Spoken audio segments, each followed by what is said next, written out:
के sir doubt? एक ही question है। चलो बताओ। सर एक क्वेश्चन था एक्सट्रैक्शन ऑफ एल्यूमीनियम। सर आप टेस्ट कब तक चेक करोगे वो इलेक्ट्रोलिसिस वाला? नेक्स्ट क्लास में मैं तुम्हें तुम्हारा नंबर बताऊंगा। Okay sir. ठीक है, तो केमिकल बॉन्डिंग शुरू करते हैं। इंट्रोडक्शन हमने पिछली क्लास में किया था, लेकिन आज एकदम दोबारा से शुरू करते हैं। देखो हमने पढ़ा हुआ है 9th में भी कि केमिकल बॉन्ड होता क्या है।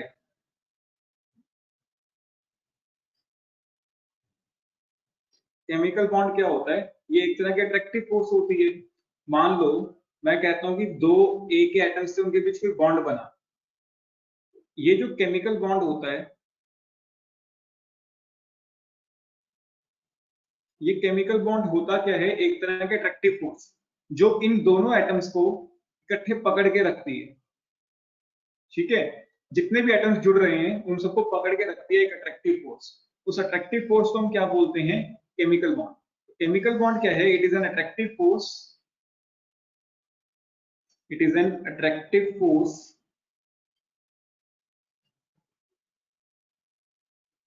which hold the combining atoms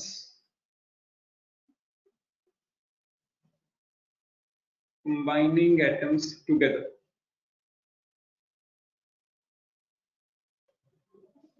कोई दिक्कत किसी को? डेफिनेशन क्लियर है कि केमिकल बॉन्ड होता क्या है? It is an attractive force which holds the combining atoms together. सबको क्लियर है?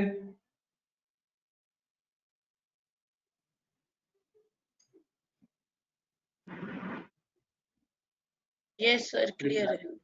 चलो, तो केमिकल बॉन्ड बनाने की जरूरत क्या पड़ी? ये तो हमें पता चल गया कि केमिकल बॉन्ड होता क्या है। अब हमें पता है कि बॉन्ड बनता है, तो ये बॉन्ड बनाने की जरूरत क्या है? What is the need of chemical bond? जो एटम्स बॉन्डिंग करते हैं वो क्यों करते हैं? ये केमिकल बॉन्ड की जरूरत क्या है, कोई बताएगा? ये भी हमने 9th में पढ़ा है वैसे तो, इंट्रोडक्शन भी तो हमने स्टेबल पढ़ी। कॉन्फ़िगरेशन अटेन करने के लिए। हाँ बिल्कुल सही, स्टेबल कॉन्फ़िगरेशन अटेन करने के लिए, ऑक्टेट ऑफ इलेक्ट्रॉन्स अटेन करने के लिए बेसिकली। ठीक है, नीड ऑफ केमिकल बॉन्ड क्या है? To attain stability, to attain stability या स्टेबल इलेक्ट्रॉनिक कॉन्फ़िगरेशन। स्टेबिलिटी या हम कह सकते हैं स्टेबल इलेक्ट्रॉनिक कॉन्फ़िगरेशन। और स्टेबल इलेक्ट्रॉनिक कॉन्फ़िगरेशन कब आती है? जब ऑक्टेट ऑफ इलेक्ट्रॉन आ जाते हैं। That is to attain octet of electrons. Octet of electrons याद है क्या होते थे? So valence shell में वैलेंस शेल में 8 इलेक्ट्रॉन्स। वैलेंस शेल में 8 electrons in immediate surrounding. 8 electrons होने चाहिए इमीडिएट सराउंडिंग्स में, तब हम कहते थे कि ऑक्टेट पूरा है एक एटम। ठीक है, तो अटेन स्टेबिलिटी पाने के लिए, स्टेबिलिटी पाने के लिए मतलब स्टेबल इलेक्ट्रॉनिक कॉन्फ़िगरेशन अटेन करने के लिए। स्टेबल इलेक्ट्रॉनिक कॉन्फ़िगरेशन क्या होती है? जिसमें ऑक्टेट ऑफ इलेक्ट्रॉन्स आ जाए। ठीक है, तो ऑक्टेट ऑफ इलेक्ट्रॉन्स के चक्कर में ये सब कुछ हो रहा है।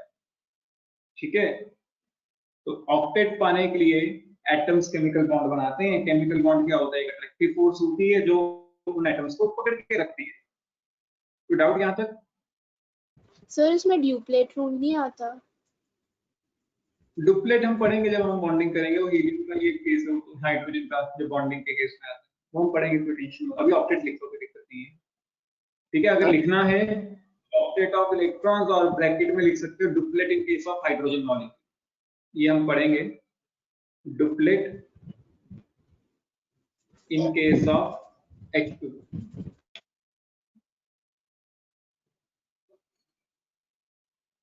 ठीक है, यहां तक कोई डाउट किसी को? No sir. Sir note down कर लें। हाँ हाँ, नोट करो करो। लो, यहां से हमने शुरू किया था, जो नोट नहीं किया भी करो। बोलो सोहम। सर मैं अभी अभी आया हूँ, तो मुझे कुछ पता नहीं है क्या। अभी तक मैं बस बेसिक ही बताया, तुम लेट क्यों आए हो 8 घंटे? सर वो आईडी बार बार क्रॉस आ रहा था। अच्छा, अभी तो मैंने बस ये बताया कि केमिकल बॉन्ड होता क्या है। केमिकल बॉन्ड क्या होता है? कंडक्टिव फोर्स होती है जो एटम्स को पकड़ के रखती है। ठीक है, फिर केमिकल बॉन्ड बनाने की जरूरत क्या है? What is the need of chemical bond? तो अटेन द स्टेबिलिटी, स्टेबल होने के लिए मतलब स्टेबल इलेक्ट्रॉनिक कॉन्फ़िगरेशन अटेन करने के लिए। और स्टेबल इलेक्ट्रॉनिक कॉन्फ़िगरेशन कौन सी होती है? जिसके पास ऑक्टेट होता है। ऑक्टेट मतलब 8 इलेक्ट्रॉन्स इन इमीडिएट सराउंडिंग। और डुप्लेट होता है हाइड्रोजन के केस में।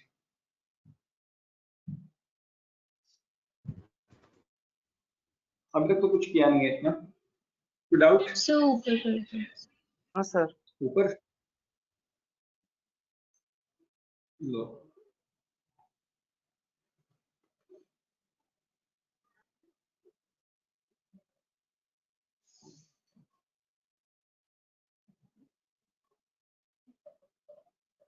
लिख लिया?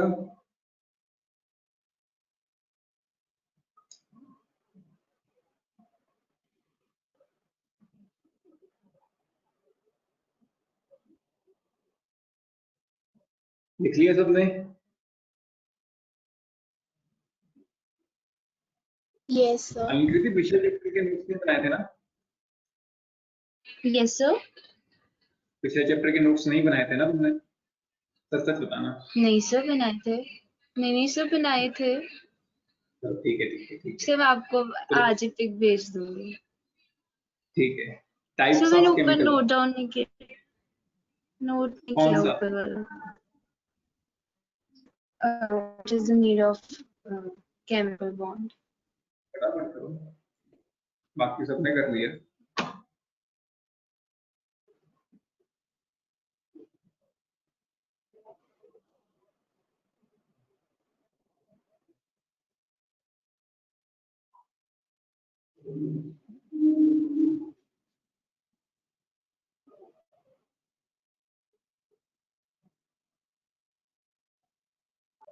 हो गया sir. Types of chemical bonds. ठीक है, अब देखो हमारे पास कितने तरह के केमिकल बॉन्ड्स होते हैं, किसी को पता है? सर 3। टोटल तो नहीं सबसे पता, पहले नाम होता है पता है। Ionic bond. आयोनिक, आयनिक कोवेलेंट। बॉन्ड या इसको हम बोलते हैं इलेक्ट्रोवैलेंट बॉन्ड। कोवलेंट। ठीक है, फिर हमने 9th में ही एक और बॉन्ड पढ़ा था, कोवलेंट बॉन्ड। सर ये 9th वाला ही पोलर चैप्टर है। Covalent bond. वो तो टाइप्स है ना, कोवलेंट के टाइप्स हैं। जो मेन केमिकल बॉन्डिंग के टाइप्स हैं वो है आयनिक, कोवलेंट और एक और होता है कौन सा? Coordinate bond. कोऑर्डिनेट बॉन्ड या फिर इसको हम बोलते हैं डेटिव बॉन्ड। Dative bond. ठीक है, तो बेसिकली हमने इन 3 बॉन्ड्स को पढ़ना है और इन 3 बॉन्ड्स से जो कंपाउंड्स बनते हैं उनकी प्रॉपर्टीज को पढ़ना है। बस यही हमारा चैप्टर है। आयनिक बॉन्ड हम पहले शुरू करेंगे, फिर कोवलेंट, फिर कोऑर्डिनेट। कोऑर्डिनेट तो बहुत छोटा सा है, हमारे सिलेबस में मेनली आयनिक और कोवलेंट के ऊपर ज्यादा फोकस है। तो आयनिक बॉन्ड से शुरू करते हैं।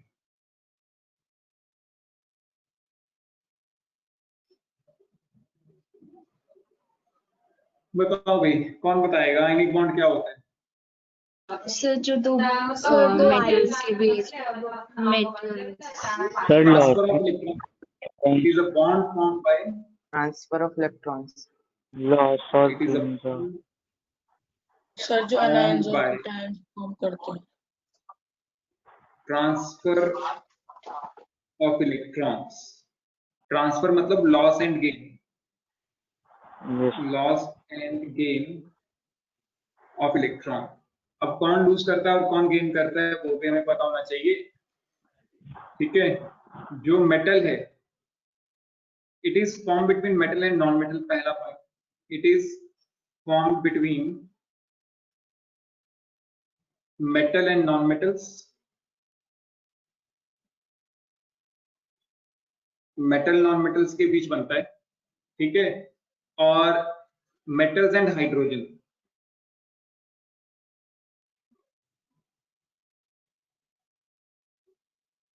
ठीक है। ये जो बॉन्ड है ये किसके बीच बनता है, या तो मेटल नॉन मेटल के बीच या मेटल हाइड्रोजन के बीच।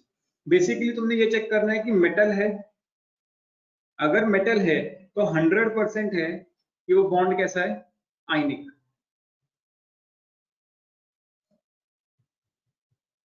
ठीक है, अगर तुम्हारे कंपाउंड में मेटल है तो 100% सर? आयनिक बॉन्ड है। अब मेटल कौन सा होता है, sodium, potassium, magnesium, calcium, aluminium, ठीक है, ये सब मेटल्स हैं। आयरन। सर? अगर तुम्हें इनमें से कुछ भी दिखे बोलो विचन। सर कोई ऐसा फीचर जिसपे पता चल जाए कि ये मेटल ही है? मैंने तुम्हें मेटल्स की बता ही दिया, ये तुम्हें याद करने पड़ेंगे। चलिए याद करने पड़ेंगे। Sodium, potassium, magnesium, calcium, aluminium, iron, तो एटलीस्ट याद करो। एक साथ में बेरियम लिख सकते हो,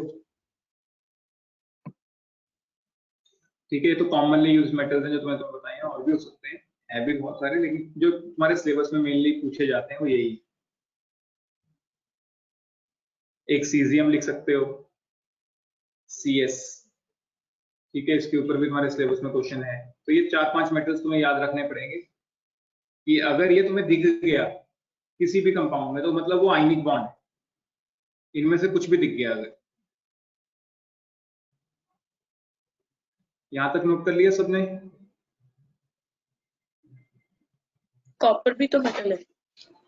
Yes. कॉपर भी मेटल है, एक बहुत से सारे हैं, नोट मैं कह रहा हूँ ये तो छोटे से हैं, थोड़े से और भी हैं। अब इसमें होता क्या है, मेटल हमेशा इलेक्ट्रॉन लूज करेगा, मेटल ऑलवेज लूज इलेक्ट्रॉन, ठीक है, and that electrons are gained bye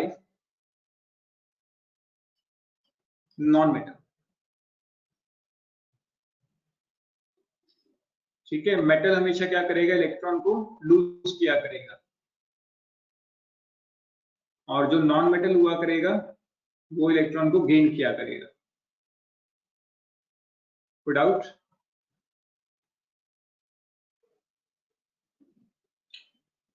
clear है सबको? प्रियदर्शिनी, कोई doubt? Yes, sir.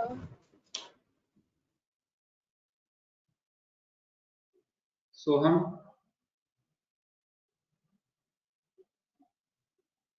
No sir, कोई डाउट। करमजीत, कोई doubt? No sir.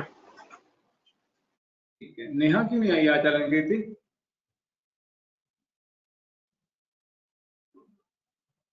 Sir sir मेरे को ऊपर वाला थोड़ा करा दो, मैं लेट ज्वाइन हुआ था स्टार्टिंग में। वो चेक कर लेना, जो भी लेट आएगा मैं ग्रुप में लिंक भेज दूंगा, वो देख लेना। और वो लिंक आज शाम को ही डिलीट हो जाएगा मेरे हिसाब से, मतलब कल दोपहर तक। नहीं तो कल सर, दोपहर नहीं तक होता सर। ठीक जो है? आपने सैटरडे को भेजा था वो भी नहीं हुआ था डिलीट।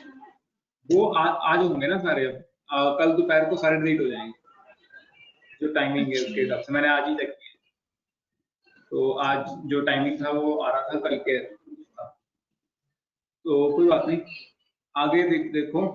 इसमें मेटल हमेशा इलेक्ट्रॉन लूज करेंगे, मेटल इलेक्ट्रॉन लूज कर रहे हैं मतलब मेटल ऑक्सीडाइज हो रही है, क्योंकि हमने पढ़ा था कि जो भी चीज इलेक्ट्रॉन लूज करेगी वो क्या हो जाएगी, ऑक्सीडाइज। तो since metals are losing electron, metals are losing electron, hence they are getting oxidized। हमने पढ़ा था ना ये कि जो भी चीज इलेक्ट्रॉन लूज करेगी वो क्या होगी, ऑक्सीडाइज। तो since they are losing electrons, hence they are sir oxidising electrode होता है ना, एनोड। anode, ठीक है। तो क्योंकि मेटल इलेक्ट्रॉन लूज कर रहे हैं तो मेटल्स आर गेटिंग ऑक्सीडाइज, या फिर हम कह सकते हैं बिहेविंग एज रिड्यूसिंग एजेंट्स, क्योंकि उल्टा होता है। रिड्यूसिंग एजेंट क्या होता था, जो खुद ऑक्सीडाइज हो जाए।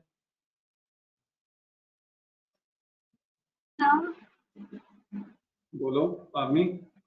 हाँ वो नेहा अभी लॉग इन कर रही है, उससे हो नहीं ठीक है रहा।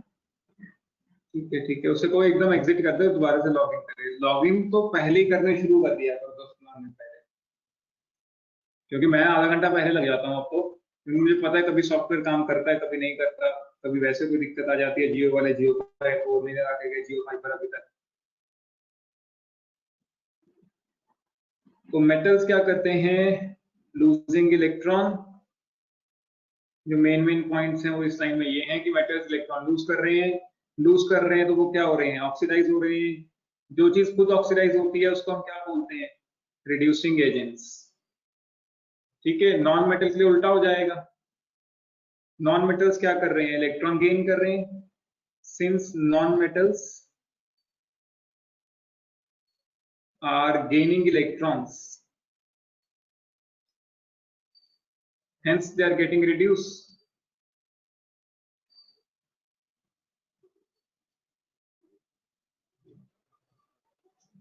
Hence they are getting reduced. Reduced का मतलब behaving as oxidizing agents.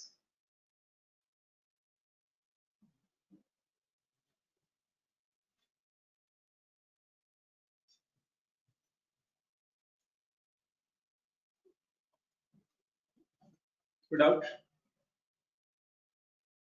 इन दो पॉइंट्स में? कोई डाउट है किसी को, ये वाला और ये वाला? मेटल्स इलेक्ट्रॉन लूज कर रहे हैं तो ऑक्सीडाइज हो रहे हैं। नॉन मेटल्स इलेक्ट्रॉन गेन कर रहे हैं तो क्या हो रहे हैं, रिड्यूस हो रहे हैं। कोई चीज ऑक्सीडाइज होती है तो उसको हम बोलते हैं रिड्यूसिंग एजेंट। अगर कोई चीज रिड्यूस होगी तो उसको हम क्या बोलेंगे फिर, ऑक्सीडाइजिंग एजेंट्स। कोई doubt? No, sir.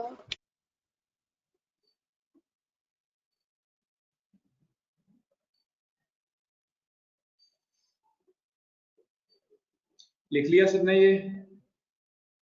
Yes sir. ठीक है, इसे रद्द कर देते हैं।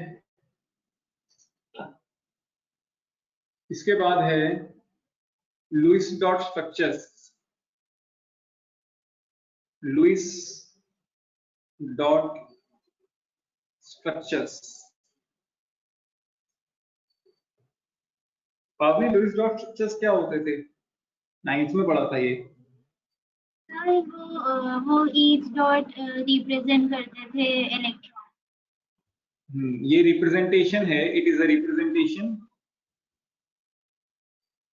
It is a representation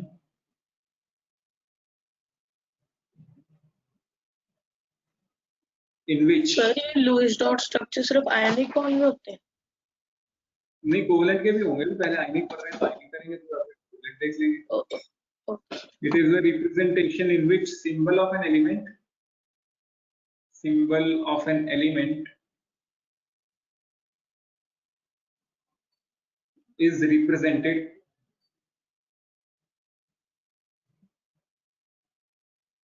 along with valence electrons.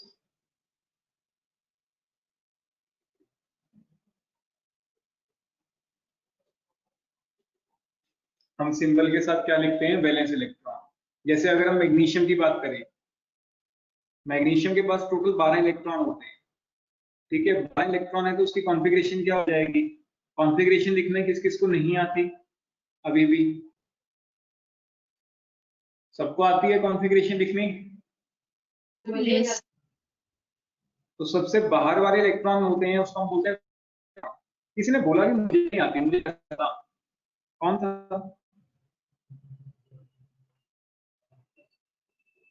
चलो कोई बात नहीं, अगर कोई नहीं था तो देखो हम सिंबल लिखेंगे मैग्नीशियम का और उसके साथ 2 इलेक्ट्रॉन शो करने हैं तो पेयर में इलेक्ट्रॉन शो करो, 2 इलेक्ट्रॉन का पेयर।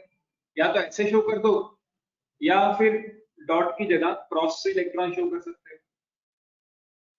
ठीक है, ये जो डॉट है या जो हम क्रॉस लिखते हैं ये हमारा इलेक्ट्रॉन्स रिप्रेजेंट करता है।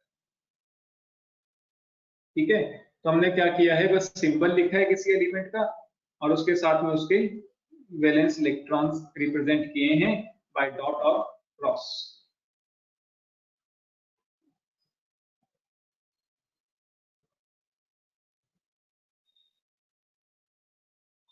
कोई डाउट?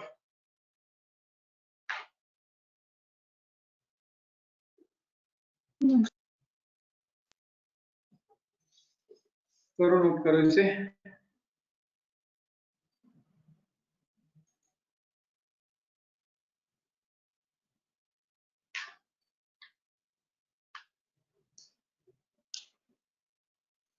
सर मैंने अभी तक इलेक्ट्रोलिसिस का टेस्ट नहीं दिया। अच्छी बात है, मैं कल लिस्ट परसों लिस्ट भेज दूंगा और फिर तब तक तो चेक, अगर कल दे दिया तो ठीक है, फिर मैं कल चेक करूंगा, उसके बाद मैं चेक नहीं करूंगा। नहीं सर, वो मैंने कल इस वेडनेसडे को इसलिए नहीं दिया क्योंकि यहाँ डेथ हो गई थी किसी की, मम्मा के रिलेटिव भी थे तो जाना पड़ा था। तो कोई बात नहीं। कर दिया ये नोट? यस। अब हम लुईस डॉट स्ट्रक्चर पढ़ते हैं आयनिक कंपाउंड से। ठीक है, तो हेडिंग डाल दो, ध्यान से समझना, ये पेपर में आता ही आता है। Lewis dot structures of ionic compounds. हमने वैसे 9th में अच्छी तरह से पढ़ा हुआ है, सेम वही काम है, लेकिन फिर भी मुझे पता है तुम लोगों को 9th वाला कुछ याद नहीं होगा, है ना? किसी को याद है? कोई ऐसा बच्चा जो कहता हो कि भाई मुझे याद है? यस सर, मुझे याद है। याद है? सर बोलो अभिनंदन। सर आता है। है तो अच्छी बात है। नेहा तुम्हें?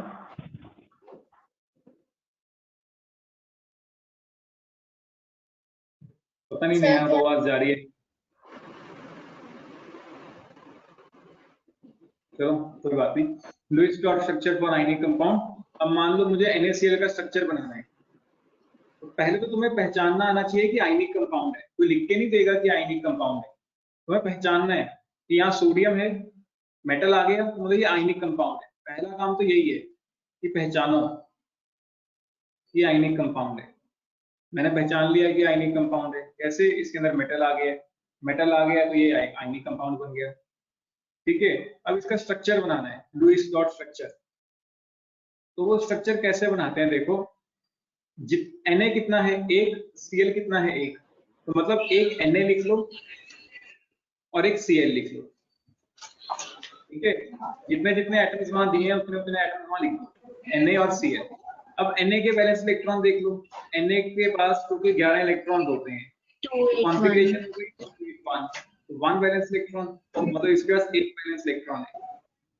Cl के पास कितने होते हैं? 7, हेलोजन है, हेलोजन के पास तो हमें याद है कि कितने इलेक्ट्रॉन होते हैं? 7 वैलेंस इलेक्ट्रॉन।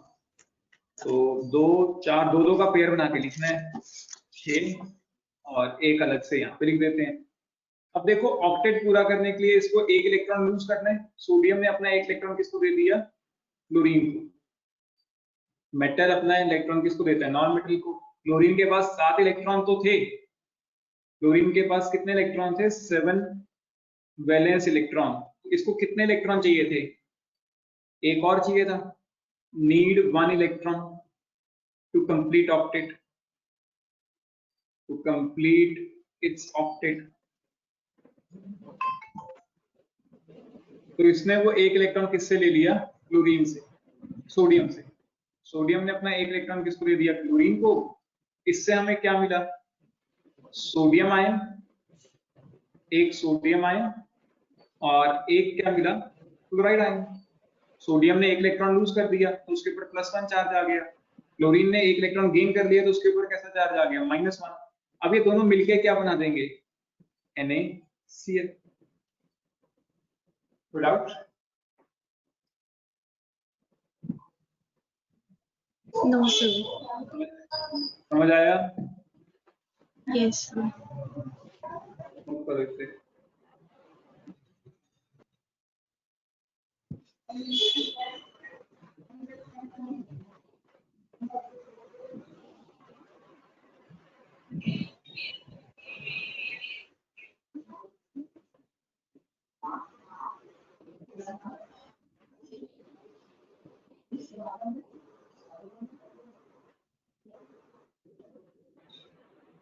सर बोलो। सर ये नहीं समझ आया, जैसे Na का एक इलेक्ट्रॉन क्लोरीन के पास चला गया क्योंकि क्लोरीन नॉन मेटल है, उसके बाद ये Na+।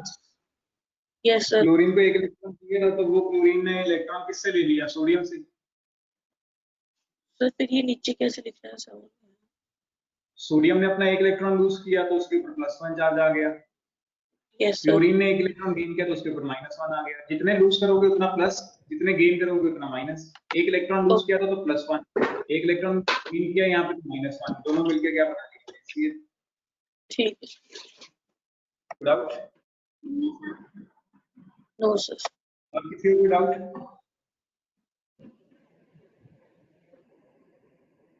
एक और करते हैं, कोई बात नहीं। हम MgCl2 देखते हैं। देखो MgCl2। अब MgCl2 में देखो एक मैग्नीशियम है और 2 क्लोरीन है, तो मतलब मैं एक मैग्नीशियम बना लूं और 2 क्लोरीन्स बना देता हूं। मैग्नीशियम के पास मुझे पता है कितने वैलेंस इलेक्ट्रॉन होते हैं, 2। क्लोरीन एक हैलोजन है, तो हर एक हैलोजन के पास 7 वैलेंस इलेक्ट्रॉन होते हैं, ये भी मुझे पता है। तो 7 यहाँ पे और 7 इलेक्ट्रॉन्स यहाँ पे। ठीक है, अब क्लोरीन को एक इलेक्ट्रॉन चाहिए, तो मैग्नीशियम ने अपना एक इलेक्ट्रॉन इस क्लोरीन को दे दिया, एक इलेक्ट्रॉन इस क्लोरीन को दे दिया। तो इससे हुआ क्या, ध्यान से समझो। अब देखो मैग्नीशियम कितना है, एक ही है ना। एक मैग्नीशियम मिला और इस मैग्नीशियम ने कितने इलेक्ट्रॉन डोनेट कर दिए? 2। एक ऊपर वाले क्लोरीन को, एक नीचे वाले क्लोरीन को। तो मैग्नीशियम के ऊपर कितना चार्ज आ गया? +2। क्लोरीन कितने हैं? 2। तो 2 क्लोरीन मिले और हर एक क्लोरीन पे चार्ज कितना होगा? -1, क्योंकि हर एक क्लोरीन ने एक इलेक्ट्रॉन गेन किया है। तो ये मिलके आपस में मिलके क्या बना लेंगे? MgCl2।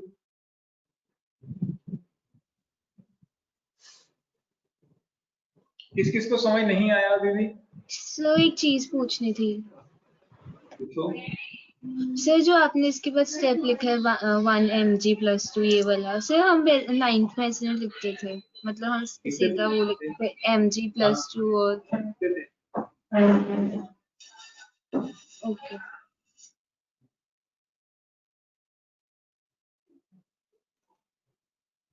कोई डाउट किसी को? नेहा समझ आ गया? Excuse me sir. पावनी यस कौन है? हाँ पावनी बोलो।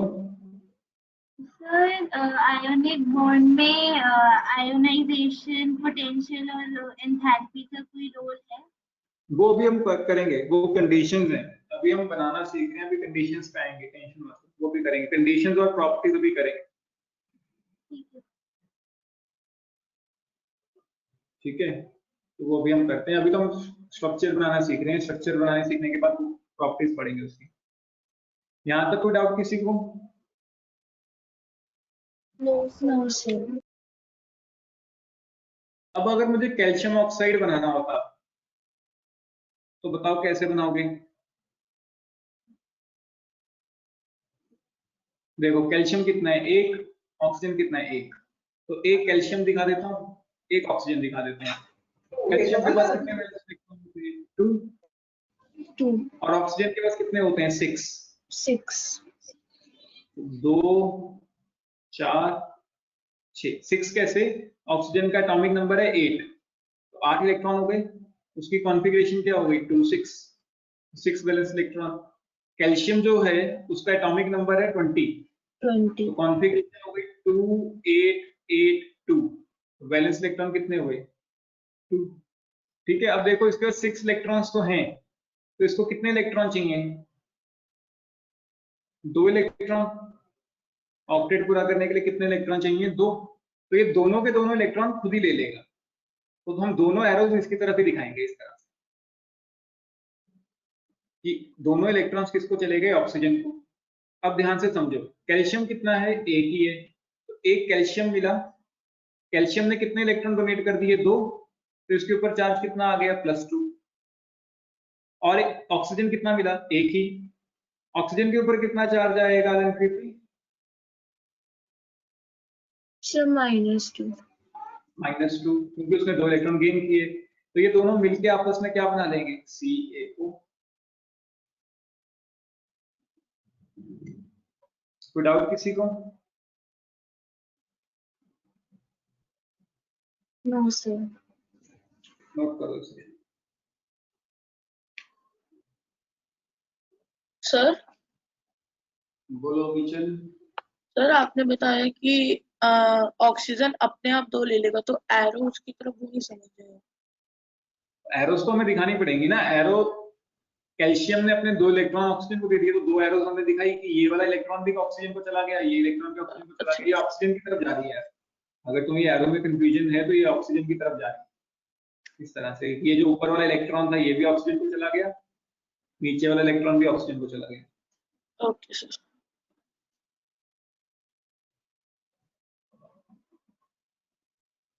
और किसी को कोई डाउट?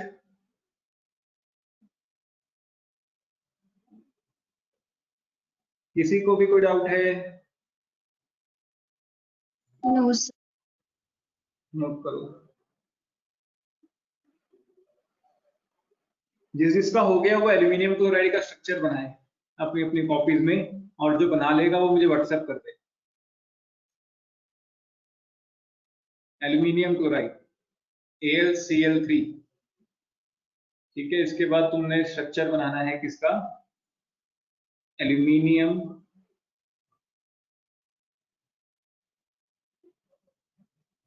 Chloride AlCl3।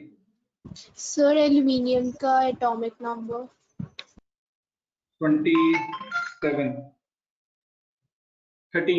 27 मास होता है, एटॉमिक नंबर 13। ठीक है, क्लोरीन के हमारे पास पता ही है 7 वैलेंस इलेक्ट्रॉन।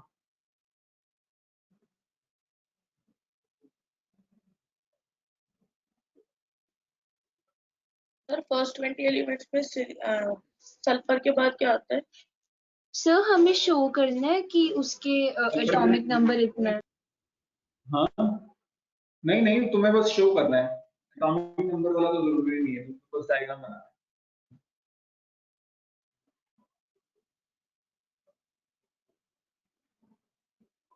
सर सल्फर के बाद कौन सा एलिमेंट आता है? Chlorine Cl।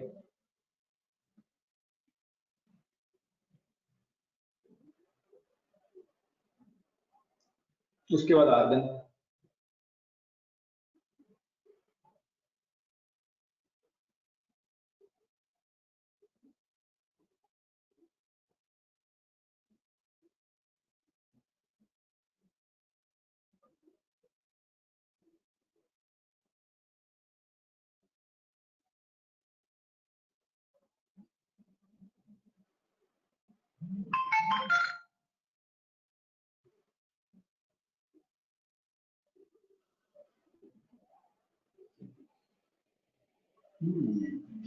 ठीक है, देखो RMQT ने तो बना लिया है। देखो इसमें क्या है, एक एल्यूमिनियम 3 क्लोरीन, तो एक एल्यूमिनियम बना देता हूं, और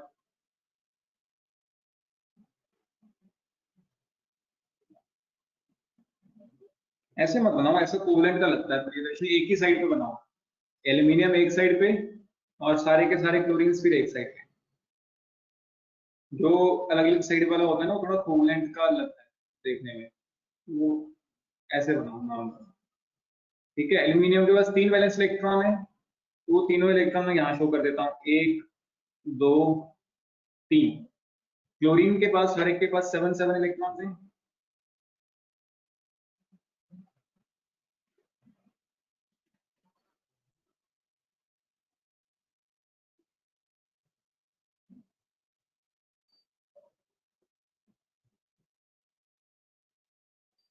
ठीक है, तो हर एक को एक इलेक्ट्रॉन चाहिए, ये पहला इलेक्ट्रॉन इसको चला गया, ठीक है, दूसरा इलेक्ट्रॉन इस वाले को चला गया, तीसरा इलेक्ट्रॉन इस वाले को चला गया। तो मुझे इन सबसे मिला क्या, देखो एल्यूमिनियम एक ही है और उसने 3 इलेक्ट्रॉन लूज कर दिए, क्लोरीन 3 है और हर एक क्लोरीन ने एक एक इलेक्ट्रॉन गेन किया, तो ये आपस में मिलके क्या बना देंगे, AlCl3।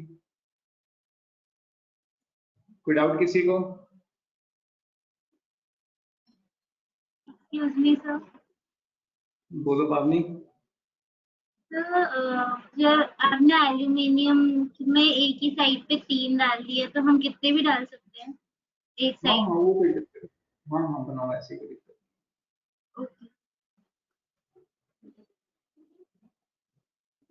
ठीक है, कोई डाउट किसी को? सर मेरी फोटो आपके पास पहुंच गई थी पहले ही?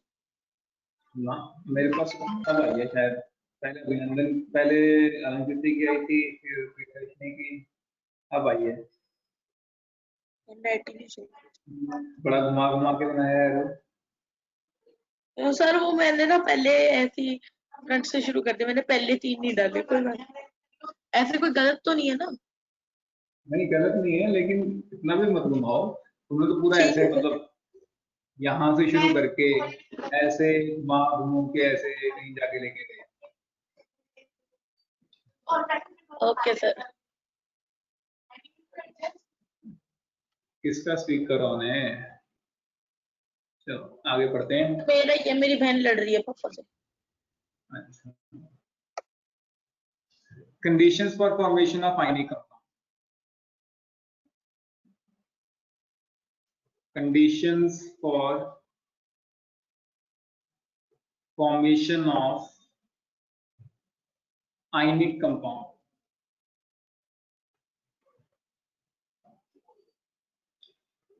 कोई बताएगा कि आयनिक कंपाउंड बनाने की कंडीशंस क्या क्या हैं? So metal and non-metal होना चाहिए। मेटल नॉन मेटल होना चाहिए, वो तो पता ही है।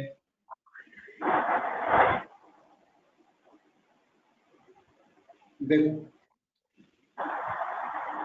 सर अनस्टेबल होनी चाहिए। पहले हम मेटल की बात करते हैं। जो मेटल है, Ionization potential होना मेटल में क्या चाहिए। कर रहे हैं, इलेक्ट्रॉन को लूज करना है, तो उसका इलेक्ट्रॉन को बाहर निकालने आसान होना चाहिए। इलेक्ट्रॉन को बाहर निकालना मतलब आयनाइजेशन एनर्जी, आयनाइजेशन एनर्जी ये कैसी होनी चाहिए, लो होनी चाहिए, तभी तो इलेक्ट्रॉन जल्दी बाहर आएगा। देखो लाइन क्या लिखनी है, since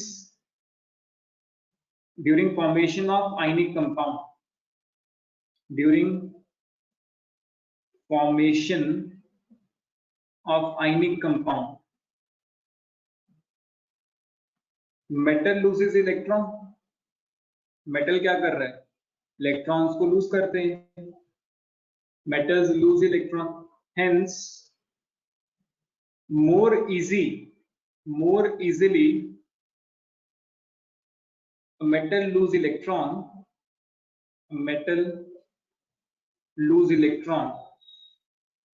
more easily ionic bond will be formed, more easily ionic bond will be formed, hence ionization energy must be low। अगर आयनाइजेशन एनर्जी कम होगी तभी तो जल्दी इलेक्ट्रॉन बाहर निकलेगा। ये तो पीरियोडिक टेबल में पढ़ा है, कौन कौन भूल गया इसे?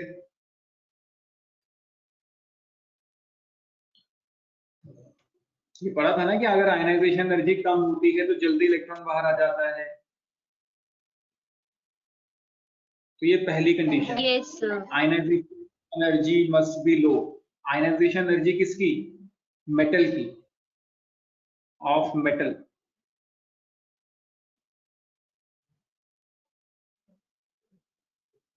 किसी को कोई डाउट इस पहली कंडीशन में?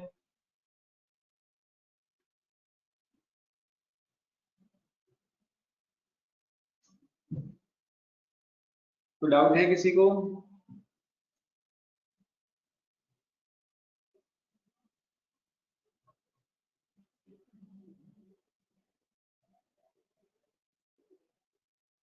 नोट करो फटाफट, फिर अगली कंडीशन लिखते हैं।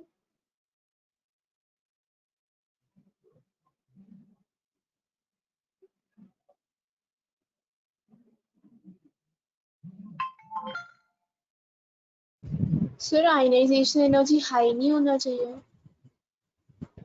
आयनाइजेशन एनर्जी हाई होगा फिर तो इलेक्ट्रॉन को बाहर निकलना मुश्किल हो जाएगा ना। आयनाइजेशन एनर्जी क्या था? Energy required to remove electron. अगर इलेक्ट्रॉन को बाहर निकालने के लिए ज्यादा एनर्जी लग रही है, मतलब आसानी से इलेक्ट्रॉन नहीं निकल रहा। सर अगर ज्यादा एनर्जी लग रही है तो फिर निकल जाएगा ना? देखो ना,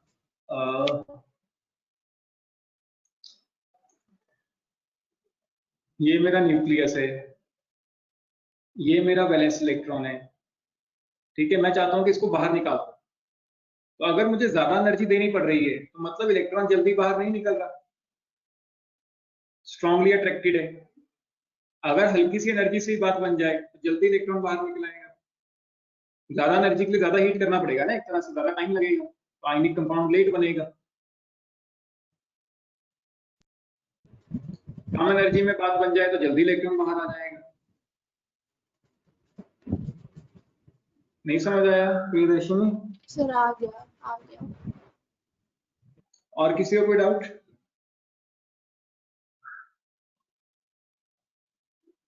नोट कर लिया ना सबने ये?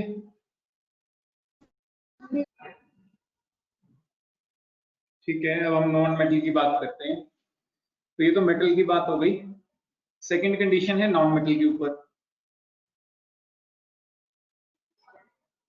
अब देखो नॉन मेटल क्या करता है? सर गेन मैंने करता नो है। बोला। तो कोई बात नहीं, अब तो रब कर दिया। नॉन मेटल क्या करता है? गेन करता है इलेक्ट्रॉन को। यहाँ पे व्हाइट बोर्ड भी नहीं है कि मैं रब कर रहा हूँ और तुम रोक सकते हो, यहाँ तो एक बटन दबाना है और सब क्लियर हो जाता है एक बार।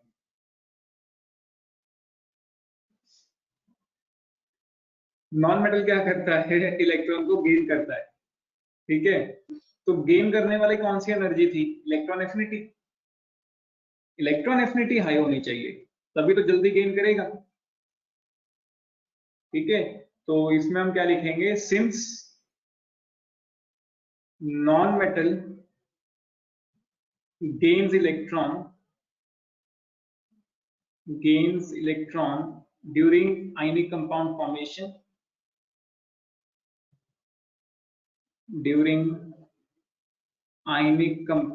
formation, hence more easily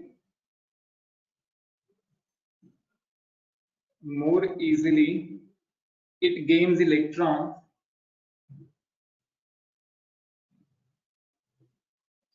more easily ionic compound will be formed. Ionic compound will be formed, ठीक है। Hence अरे आप फुल सिलेबस टेस्ट कब लोगे? उसके बाद ओके सर। अभी चल पढ़ने में ध्यान दो भाई, लड़ाई में नहीं। सर को अलंकृति के घर से आ रही थी आवाज, मेरा तो माइक बंद था। अच्छा, यस सर। क्योंकि तुम्हारे घर पे Yes, भी लड़ाई sir. होगी। नहीं सर लड़ाई नहीं, मम्मा बात कर रहे हैं उन पे किसी से। हाँ, एक्सक्यूज मी सर। हाँ बोलो पावनी। सर इसकी जगह हम वो भी लिख सकते हैं ना कि नेगेटिव गेन एंथैल्पी ज्यादा होनी हाँ चाहिए। बिल्कुल।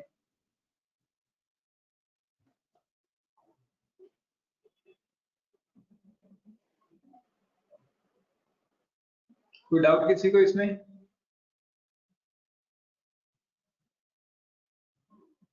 करना है, बताओ। नोट करना है। करो करो।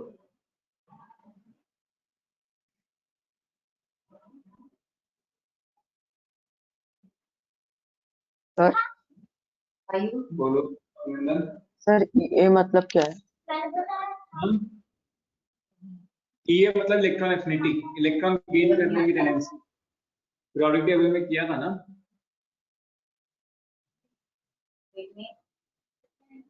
सर मैं इलेक्ट्रॉन गेन सर आपने पीरियोडिक टेबल टेस्ट चेक कर लिया? पीरियोडिक टेबल वाला तुम्हें मिला नहीं, नंबर्स मिले नहीं? No sir. चलो चेक कर पड़े होंगे, चेक कर।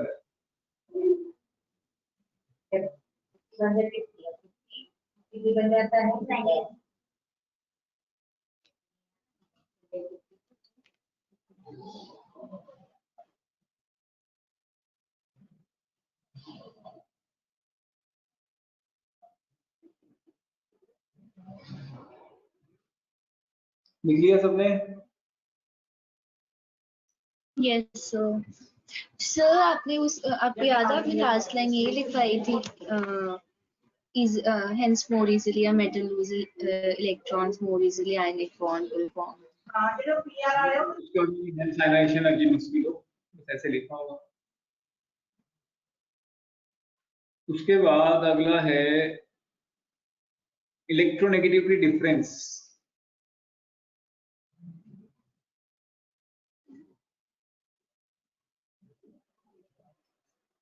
Electronegativity difference.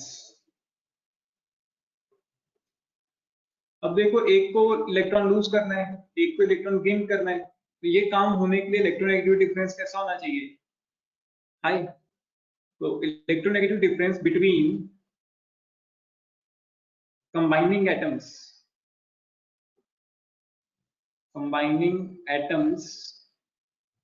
must be high, मतलब that is one of them must be electropositive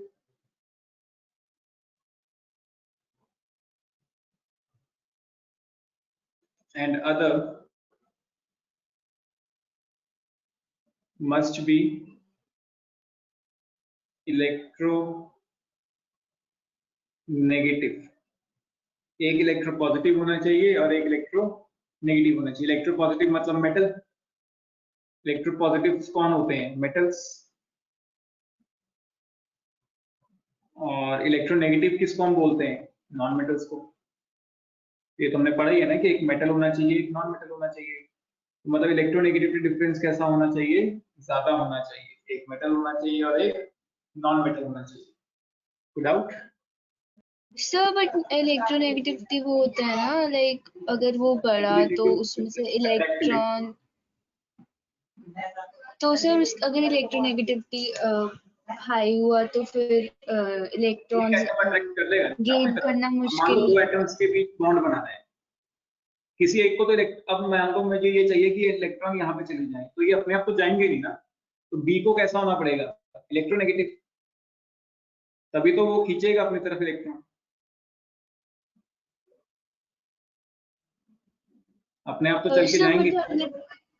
पिछले चैप्टर पीरियोडिक टेबल में हमने ये पढ़ा था कि मैंने पूछा भी था कि इलेक्ट्रोनेगेटिविटी न्यूक्लियर चार्ज से ज्यादा लाइक, मैंने वहां पे ये कराया था कि कोवलेंट बॉन्ड।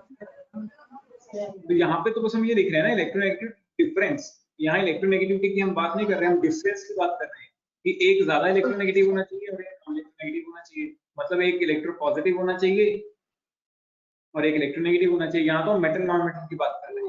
तो मेटल्स होते हैं उसको हम बोलते हैं इलेक्ट्रोपॉजिटिव। तो मेटल्स के लिए हमें इलेक्ट्रोपॉजिटिव लिखना, नॉन मेटल्स के लिए इलेक्ट्रोनेगेटिव लिखना। तो हमने लिखा कि एक पॉजिटिव एक नेगेटिव, मतलब इलेक्ट्रोनेगेटिविटी डिफरेंस कैसा है? ज्यादा है। तो लिखना था। अभी अभी क्या था, बच गए, मैंने गलत किया। लिख लो इसे फटाफट। सर कोई डाउट किसी को? सर बोलो सोफी। सर ये एक्स का क्या मतलब है? इलेक्ट्रोनेगेटिविटी का सिंबल है।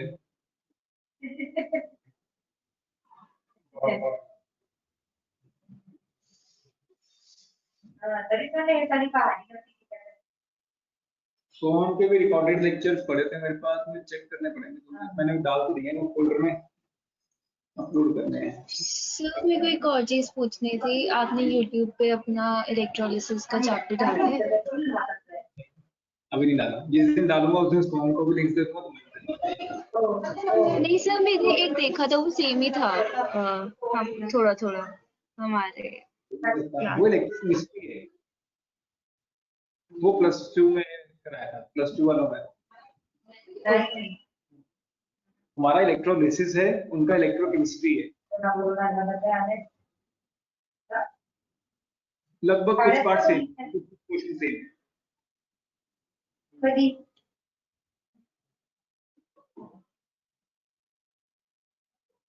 कोई डाउट है इसमें? क्लियर है सबको? Yes sir.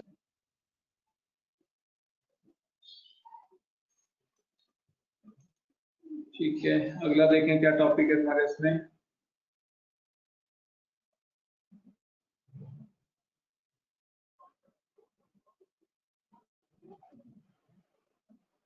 NaCl का स्ट्रक्चर हमने पढ़ लिया, उसके बाद है तुम्हारा Cl अमोनिया, NaCl, MgCl2 हमने देख लिया, CaCl2 कर लोगे, Ca देख लिया, ठीक है। कोवलेंट बॉन्ड की बारी आ गई, बस ये आयनिक बॉन्ड है छोटा सा। यहाँ तो कोई डाउट है तो पूछो।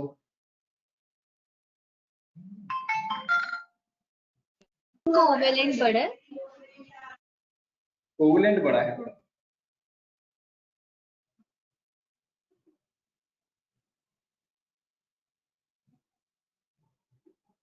पहले कोऑर्डिनेट करते थे, आज की क्लास में हो जाएगा वो।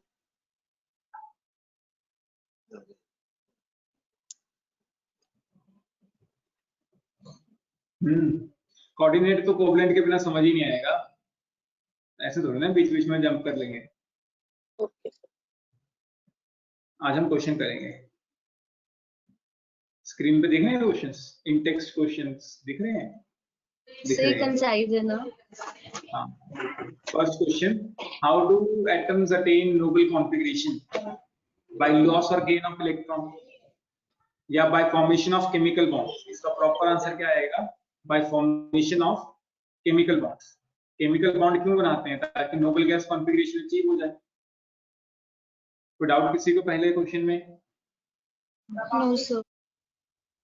डिफाइन अ केमिकल बॉन्ड हमने पढ़ लिया, इलेक्ट्रोवैलेंट बॉन्ड पढ़ लिया, कोवलेंट बॉन्ड अभी पढ़ेंगे, ठीक है। What are conditions for the formation of electrovalent bond? हमने पढ़ ली 3 कंडीशंस। मेटल की आयनाइजेशन एनर्जी कम होनी चाहिए, नॉन मेटल की इलेक्ट्रॉन एफिनिटी ज्यादा होनी चाहिए, इलेक्ट्रोनेगेटिविटी डिफरेंस कैसा होना चाहिए? ज्यादा होना चाहिए। An atom access 2 electrons more than the noble gas. What type of ion will it form? ये बताओ भी फटाफट। फोर्थ क्वेश्चन करो सब अपने अपने कॉपी में।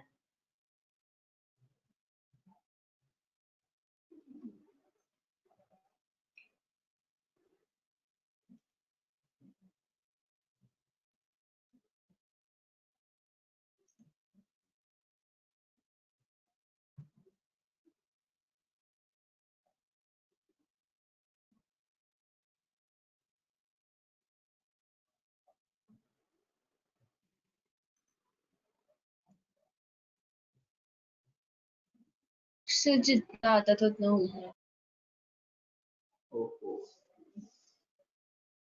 चलो बताओ भाई, what type of ion will it form? So first वाला कोवेल वो आयनिक। कैटायंस। आयन पूछा है ना, कैटायन बनाएगा क्योंकि 2 इलेक्ट्रॉन ज्यादा है ना, वो 2 इलेक्ट्रॉन लूज कर देगा। Yes sir. नोबल गैस बनना है उसमें, नोबल गैस से 2 इलेक्ट्रॉन ज्यादा हैं। Since 2882 only 2 electrons are more, Sir, an iron. then noble gas. So metal. To attain, sir metal और titanium. to attain noble gas configuration, to attain noble gas configuration, it will lose 2 electron. It will lose 2 electron. अब तुमसे तो ये पूछा है ना कि what type of ion, तो कौन सा आयन बनाएगा? Hence it will form cation. cation. It will form cation, CATION. कई लोग इसको प्यार से कैटियन भी बोलते हैं साउथ में, ज्यादातर साउथ के, मैंने साउथ के टीचर से पढ़ा है एक बार, तो वो कैटियन बोलते थे, कैटियन अच्छा बोलते थे।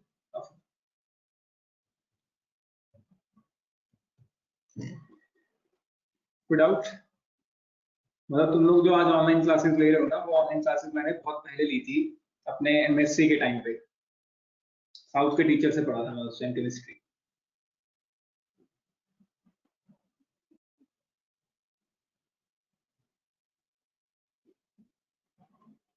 यहाँ तो तक कोई डाउट आपको है? तमिल भी आती होगी? नहीं, मैंने सिर्फ उनकी लैंग्वेज में नहीं बोलता था, वो जब बोलते थे मुझे समझ आता था, इंग्लिश में बोलते थे क्योंकि वो हिंदी वगैरह यूज नहीं करते थे, हिंदी इंग्लिश प्योर इंग्लिश में समझाते थे। और उनके ऐसे लेक्चर नहीं होते थे, हमारे तो लाइव क्लास होती है ना, उनके तो रिकॉर्डेड लेक्चर होते थे। तो वो क्या करते थे, हर रोज अपना रिकॉर्डेड लेक्चर डालते थे अपनी वेबसाइट पे, हम लोग लॉग इन करते थे, उसको देखते थे, ठीक है। और फिर उसके बाद जो भी हमारे डाउट्स होते थे उनको व्हाट्सएप कर देते थे, तो वो उस डाउट्स की भी वीडियो बना के भेजते थे। कोई लाइव इंटरेक्शन नहीं था, ज्यादा से ज्यादा फोन पे बात हो जाती थी बस। तुम्हारे साथ तो जैसे हम लाइव क्लासेस लगाते हैं ना कि तुम लोग बच्चों से ही बातें कर सकते हो, वहां पे ऐसा कुछ नहीं था। हमें नहीं पता था कि उनके पास कितने बच्चे हैं, कैसे कौन कौन पढ़ रहे हैं, बस हमें तो वीडियोस मिलती थी, डाउट्स की भी वीडियोस, नॉर्मल का हर एक कंसेप्ट की भी वीडियोस, असाइनमेंट की भी वीडियोस, हर एक चीज की वीडियोस थी हमारे पास। और वो लिमिटेड होती थी, मतलब क्लास का टाइम अगर 4 बजे है तो 4 बजे वीडियो आएगी और 6 बजे चली जाएगी उनकी वेबसाइट से। 4 से 6 के बीच देख ली तो देख ली, अदरवाइज नहीं। सो ये पूरा लिखना है? हाँ हाँ हाँ। तो पहले का आंसर हो गया कटायन। अब सेकंड पार्ट में क्या है, इसका फॉर्मूला देखो, उसने 2 इलेक्ट्रॉन लूज किए तो उसके ऊपर चार्ज क्या आ गया, +2। +2। अब बाकी का काम तब होगा जब तुम्हें वैलेंसीज याद है। अब पहला है सल्फेट के साथ, सल्फेट की वैलेंसी क्या होती है, -2। तो ये -2। +2 कैंसिल कर देंगे और क्या बन जाएगा, MsO4। अगला है नाइट्रेट के साथ, नाइट्रेट की वैलेंसी क्या होती है, -1। -1। मेटल +2 में नाइट्रेट होता है NO3 -1, तो ये -1 इसके पैर में, माइनस तो हम लगाते ही नहीं, तो सिर्फ वैल्यू लिखते हैं। तो M के पैर में 1 और NO3 के पैर में। अगला है फॉस्फेट। फॉस्फेट में देखो, मेटल के ऊपर चार्ज +2, फॉस्फेट मतलब PO4, इसके ऊपर चार्ज -3, तो क्या बन गया, M3PO4 ट्वाइस। कार्बोनेट, कार्बोनेट के बाद कार्बोनेट क्या होता है, CO3 चार्ज -2, तो +2 -2 कट गया, क्या बन गया, MCO3। आगे क्या जाएंगे, इधर क्यों नहीं आए?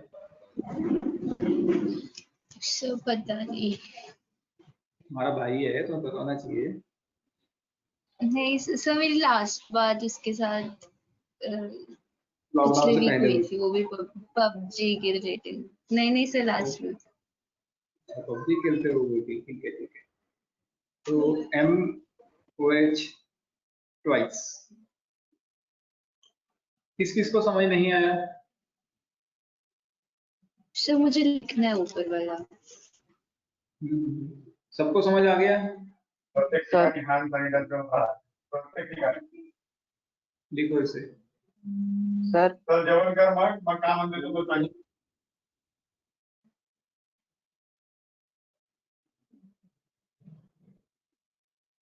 नेहा समझ आ रहा है? सर हाँ हाँ बोलो सोहन। सर वो समझ में नहीं आया फर्स्ट पार्ट।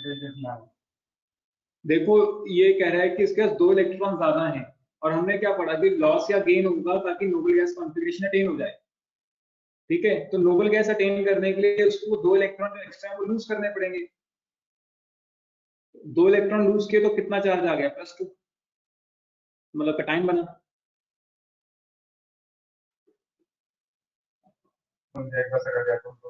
Okay sir. नहीं आया तो बता दो, कोई दिक्कत नहीं, मैं दोबारा सुनाता हूँ।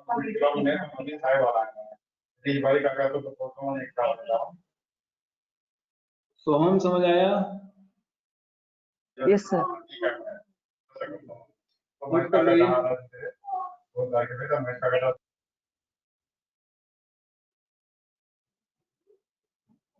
तो फॉस्फेट की वैलेंसी कितनी होती है? +2।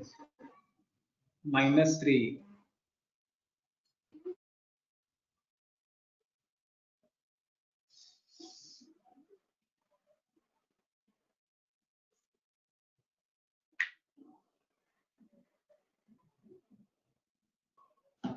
करो नोट करो फटाफट।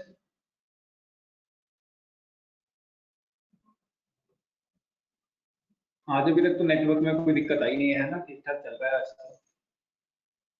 कभी कभी तो एकदम अच्छा चलता है।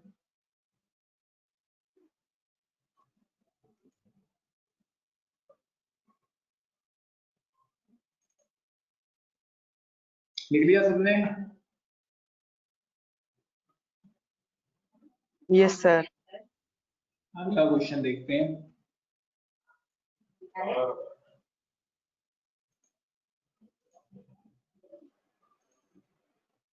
अगला क्वेश्चन तुम्हारा 5th, mention the basic tendency of an atoms which combine with each other. Formation of octet compounds. Basic tendency क्या है? To attain a stable electronic configuration. ठीक है, ऑक्टेट ऑफ इलेक्ट्रॉन्स, जिसके कारण बॉन्ड बनता है। ये कह रहा है कि mention the basic tendency of an atom which combines it with one another. ये एक दूसरे के साथ क्यों जुड़ते हैं? ताकि स्टेबल इलेक्ट्रॉनिक कॉन्फ़िगरेशन अटेन कर पाए।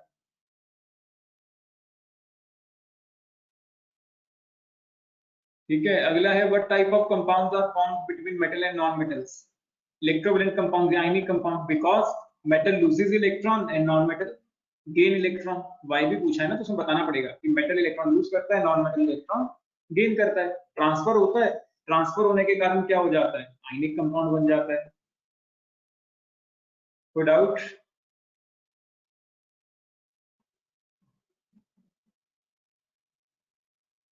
समझ आया?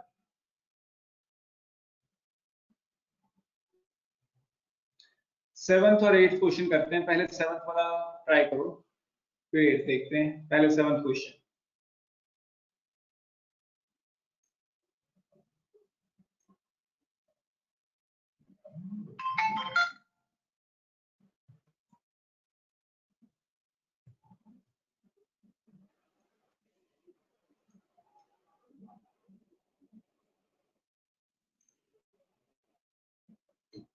ये है 7th क्वेश्चन।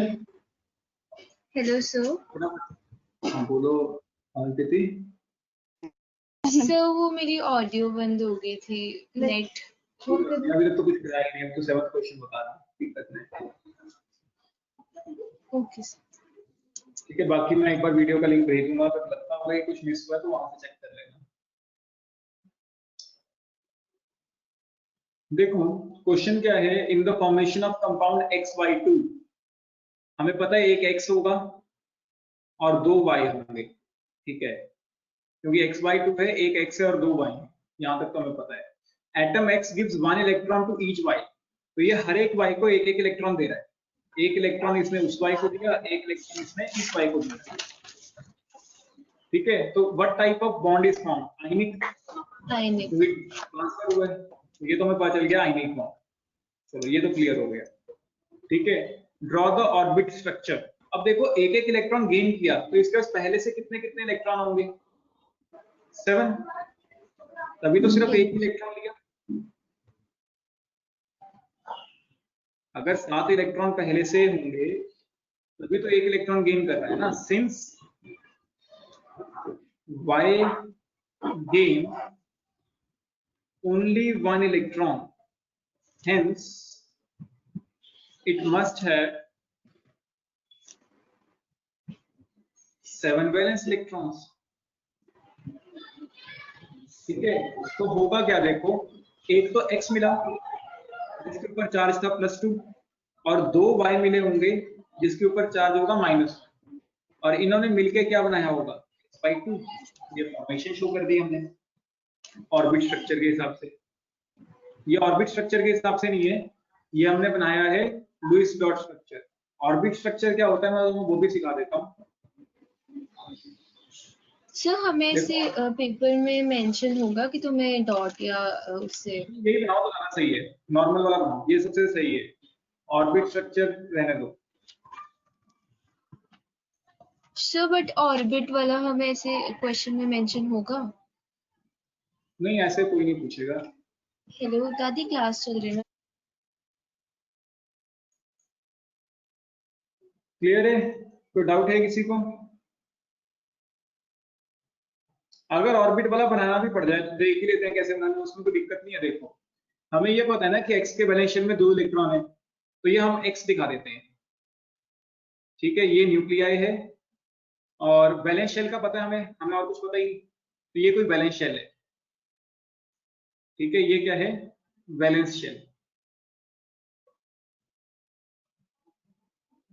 x का। उस वैलेंस शेल में कितने इलेक्ट्रॉन है? 2 इलेक्ट्रॉन। तो यहाँ 2 इलेक्ट्रॉन दिखा देते हैं, यहाँ पे ब्लू से नहीं थोड़ा रेड से दिखा देते हैं। एक यहाँ पड़ा है इलेक्ट्रॉन, एक यहाँ कहीं पड़ा है, या दोनों इकट्ठे दिखा दो, तो 2 इलेक्ट्रॉन्स पड़े हैं। और y कितने दिखाने हैं? 2, तो 2y बना देते हैं। ये y का पहला न्यूक्लियस और ये उसका वैलेंस शेल। ठीक है, और ये दूसरा y, ये उसका वैलेंस शेल। ठीक है, और y के वैलेंस शेल में कितने हैं? ये भी y है, ये भी y है। और कितने कितने इलेक्ट्रॉन्स पड़े हैं? 7 7। तो 2 2 का पेयर बना के दिखा दो। 2 4 6 7। हमें इनर इलेक्ट्रॉन्स का तो पता ही नहीं ना, क्योंकि हमें एटॉमिक नंबर ही नहीं पता उसका। 2 4 6 और 1 7। तो हुआ क्या? एक इलेक्ट्रॉन इसने इसको दे दिया और ये जो दूसरा इलेक्ट्रॉन पड़ा था वो इसने इसको दे दिया। आगे तो सेम ही है। इससे हुआ क्या? एक तो x बना जिसके ऊपर चार्ज +2 था और 2 y बने जिसके ऊपर चार्ज -1 था। दोनों ने मिलकर क्या बना लिया? x y 2।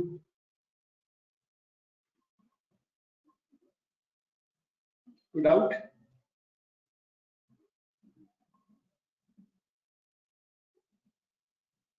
समझ आया?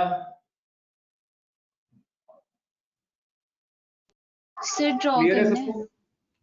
हाँ हाँ, बनाना है तो बना लो, कोई दिक्कत नहीं है। अगर मतलब मैंने तुम्हें इसलिए बना दिया कि ऑर्बिट डायग्राम पूछ लें, तब भी कोई आसान है, कोई मुश्किल वाला काम नहीं है इसमें।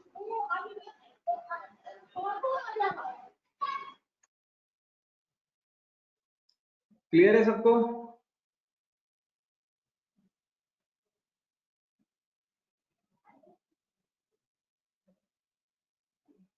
नेहा, प्रियदर्शिनी, पावनी? Yes sir.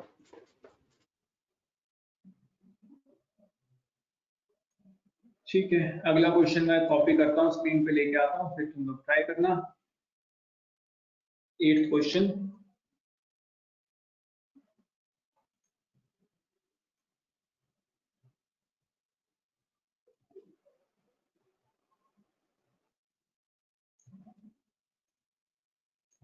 लिख लिया ना सबने ये? यस। ठीक है, तो 8th क्वेश्चन ट्राई करो।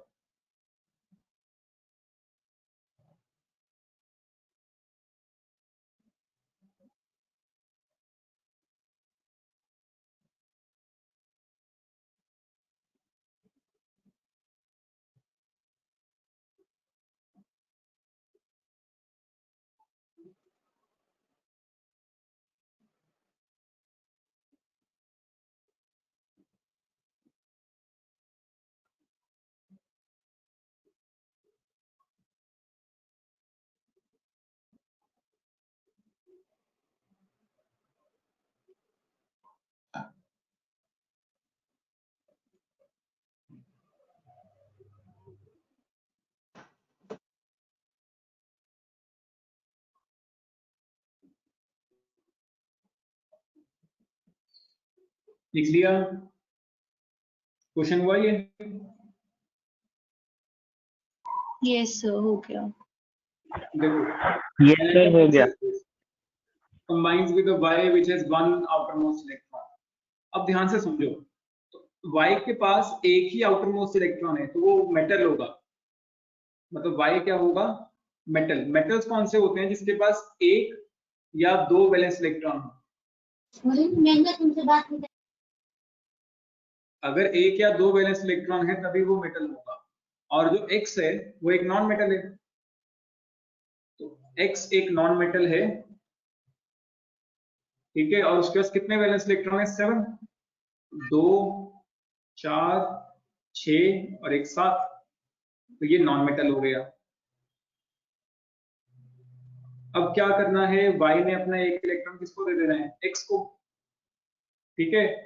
तो हुआ क्या, एक Y मिला जिसके ऊपर चार्ज +1 होगा, और एक X मिलेगा जिसके ऊपर चार्ज -1 होगा। कंपाउंड का फॉर्मूला क्या बनेगा? YX। जो XY लिखेगा उसका आंसर गलत होगा। पहले मेटल लिखना है, फिर नॉन मेटल लिखना है। याद रखना, पहले क्या लिखते हैं? कैटायन, बाद में क्या लिखते हैं? अनायन। कैटायन मतलब पॉजिटिव, अनायन तो इसके मतलब पीछे नेगेटिव। कोई पहले रीजन है? नहीं, ऐसा नहीं कुछ भी, बस जनरल। सर पहले हमेशा कैटायन लिखना है, बाद में हमेशा अनायन लिखना है। तो what type of bond? Ionic bond. कैसा बॉन्ड बना है? आयनिक। फॉर्मूला क्या बना? YX। तो दोनों आंसर आ गए। कोई डाउट? क्लियर हो गया? तो नोट करो। सर बोलो सोहम। सर फिर एसिटिक एसिड में एनायन है तो उसको पहले क्यों लिखते हैं? वो तो अलग है, वो एक्सेप्शनल है। एसिटिक जिसमें CH3CO नेगेटिव आएगा ना, एसिटेट आएगा, वो हमेशा ही नेगेटिव वाला पहले आता है।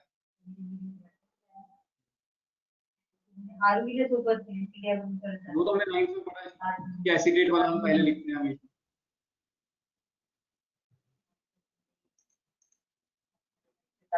किसी को कोई डाउट यहाँ तक?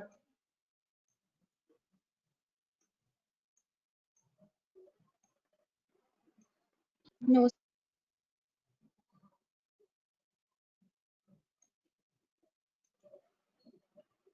नोट कर लिया?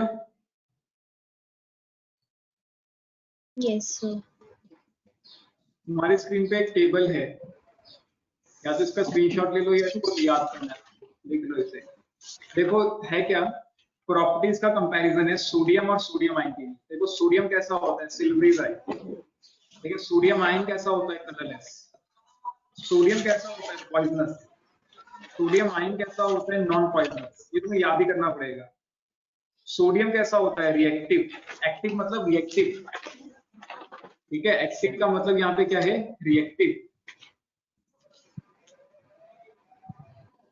ये कैसा होता है? Non reactive. इनएक्टिव का मतलब रिएक्ट नहीं करता। क्यों? क्योंकि स्टेबल हो चुका है तो रिएक्ट नहीं करता। इनकम्प्लीट आउटरमोस्ट शेल, ऑक्टेट पूरा नहीं है, जबकि यहाँ पे ऑक्टेट पूरा हो चुका है। ये न्यूट्रल है, ये पॉजिटिवली चार्ज है। कंबाइंड स्टेट मतलब अकेला एग्जिस्ट नहीं कर सकता, जैसे NaCl ऐसे कंबाइंड होना पड़ता है इसको, क्योंकि ऑक्टेट पूरा करना है। कंबाइंड स्टेट में क्यों करता है? Because octet is not complete. Because octet is not complete. Independent क्यों? क्योंकि octet is complete. Octet is complete. फिर इसी तरह से क्लोराइड पे आ जाओ। इसका कलर कैसा होता है? येलोइश ग्रीन, लेकिन ये कलरलेस होता है। पॉइजनस है लेकिन ये नॉन पॉइजनस है। सफोकेटिंग ऑर्डर है, इस ऑर्डरलेस है। वेरी एक्टिव मतलब रिएक्टिव है, इनएक्टिव मतलब रिएक्टिव नहीं है। बाकी तो सेम ही हो गए, ठीक है।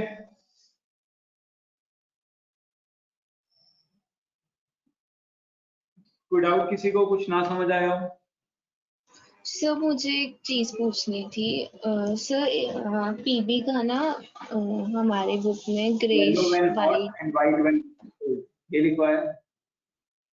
सर तो अगर वो इलेक्ट्रोलिसिस में हम कोई भी लिख सकते हैं? कुछ भी लिख दो, कोई दिक्कत नहीं है, ऐसा कुछ नहीं। मतलब ये जो येलो व्हेन हॉट है ना, तो वो हम एसिड बेसिस में पढ़ते हैं एनालिटिकल केमिस्ट्री में, तो कुछ भी लिख दो, कोई दिक्कत वाली बात नहीं है। मैं सोच ही रहा था किसी ने पूछा नहीं है पीबी वाला कि yellow when hot and white when cold ऐसा लिखवाया है। तुम्हारी स्कूल की क्लासेस चल रही हैं या बंद ही है? असाइनमेंट सेंड कर रहे हैं वो, और यूट्यूब पे थोड़ी बहुत वीडियोस हैं। क्लासेस नहीं हुई? सर शुरू ही कब हुई थी? अच्छा, शुरू ही नहीं हुई, चलो कोई बात नहीं सर। करमजीत कुछ समझ आ रहा है या तुम ऊपर से जा रहा है? नहीं सर आ रहा है।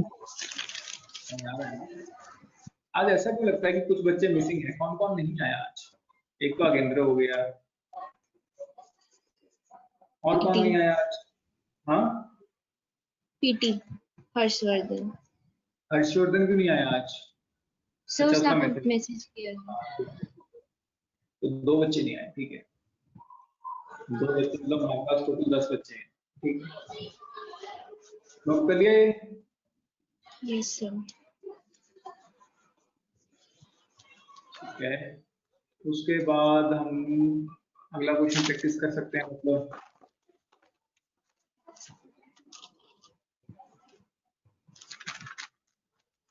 मैं 10th और 11th क्वेश्चन इकट्ठे कॉपी कर रहा हूँ।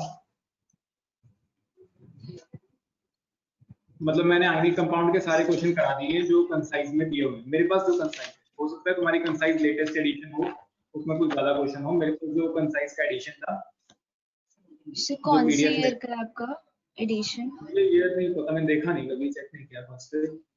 मैं PDF नेट से मिल गया था, मैं वही करा रहा हूँ। Sodium ion and sodium ion, ये हमने कंपैरिजन तो कर ही लिया। अभी मैं तुम्हें टेबल लिखवाया बहुत बड़ा, तो सोडियम एटम और सोडियम आयन के बीच कंपैरिजन हमें पता है, ठीक है। और क्लोरीन आयन और क्लोराइड आयन के बीच भी हमने कंपैरिजन लिखा। अब लेकिन यहाँ कंपैरिजन पूछा है एटॉमिक स्ट्रक्चर के हिसाब से। तो एटॉमिक स्ट्रक्चर के हिसाब से तुम यहाँ पे क्या लिखोगे? इसके पास 7 वैलेंस इलेक्ट्रॉन होते हैं, ठीक है, जबकि क्लोराइड के पास 8 वैलेंस इलेक्ट्रॉन होते हैं। एक गेन कर चुका है ना। तो एटॉमिक स्ट्रक्चर के इलेक्ट्रिकल स्टेट मतलब ये न्यूट्रल है और ये नेगेटिवली चार्ज है। थर्ड पार्ट केमिकल एक्शन मतलब रिएक्ट करेगा या नहीं, ये रिएक्टिव है, जबकि ये नॉन रिएक्टिव बन चुका है। ये अभी हमने पढ़ा, ये 8 इलेक्ट्रॉन हो गए, ऑक्टेट पूरा हो गया तो रिएक्ट नहीं करता। टॉक्सिसिटी, ये पॉइजनस है, अभी भी टेबल में लिखा है। इलेक्ट्रॉन मतलब स्टेबल होता है ना? हाँ, स्टेबल हो चुका है, ये नॉन पॉइजनस है। सर नेगेटिव चार्ज क्यों है? नेगेटिव चार्ज क्योंकि एक इलेक्ट्रॉन गेन किया ना उसने, तभी तो स्टेबल हुआ। ऑक्टेट पूरा करने के लिए इलेक्ट्रॉन गेन किया। तो पर नोबल गैसेस की वैलेंसी तो 0 होता है। नोबल गैस, अब इसकी भी तो वैलेंसी 0 हो गई ना। मतलब ये नोबल गैस जैसा बना है, नोबल गैस नहीं है ये। नोबल गैस लाइक कॉन्फिगरेशन, उसकी इलेक्ट्रॉन नोबल गैस जितने हैं, खुद नोबल गैस नहीं है ये। ओके सर, ठीक है ना। मतलब एक है टर्म नोबल गैस, वो तो नोबल गैस ही है अलग से।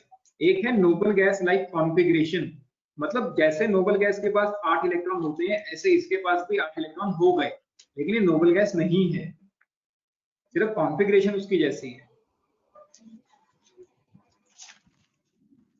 सर ठीक है, एक तो ये और 4 डाउट पॉइंट था। हो गए। हाँ, बोलो। सर कॉन्सेंट्रेटेड NaCl में एनोड के ऊपर Cl2 क्यों होता है? वो क्यों नहीं O2 क्यों नहीं? क्योंकि उसमें क्लोराइड आयन की कंसंट्रेशन ज्यादा होती है, तो वो ज्यादा जल्दी जाके रिड्यूस होता है। कंसंट्रेटेड मतलब ज्यादा है। The electronic configuration of chloride ion is the same as that of argon. What is the difference? कौन बताएगा ये?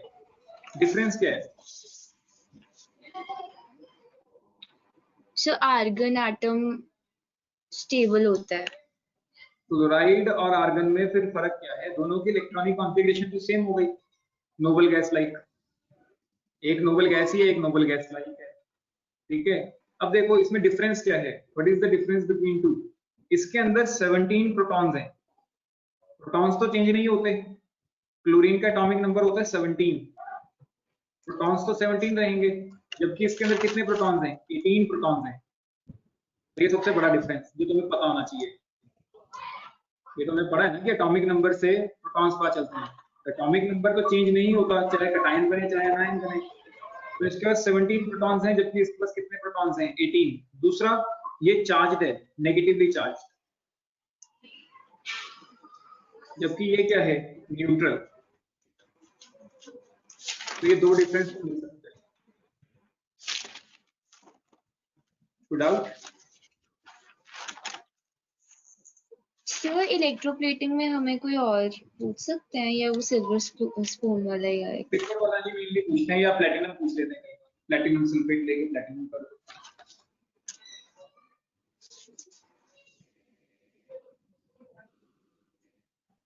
कोई डाउट किसी को इसमें?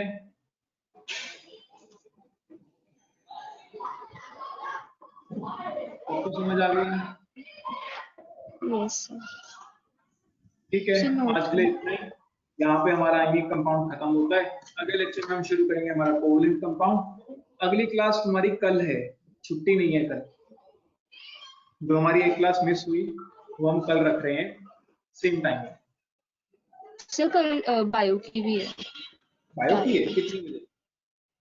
सर 2 मिनट देखती हूँ। बायो की छुट्टियां नहीं हुई, समर वेकेशन? सर कुछ नहीं हुआ। सर 3 से 4। सर 26 है। हाँ 3 to 4। 3 to 4? चलो फिर तो हम नहीं रखेंगे, फिर हम संडे को रखेंगे। हम संडे को कर लेंगे, ठीक है? हमारी अब अगली क्लास फिर परसों होगी, सैटरडे। संडे को हम टाइम, मैं तुम्हें सैटरडे को टाइम बता दूंगा, ठीक है? जिसको कोई डाउट है वो रुके, बाकी जा सकते हैं। आज के लिए इतना ही। आयनिक कंपाउंड अपनी अपनी बुक से पढ़ लो। अगर कोई टॉपिक लगता है कि नहीं समझ आया तो मुझसे पूछ लेना अगली क्लास में। एक बार सारे क्वेश्चन अपनी बुक से आयनिक कंपाउंड के सॉल्व करो। आयनिक कंपाउंड कंप्लीट हो गया। Okay sir. Thank you sir. Welcome.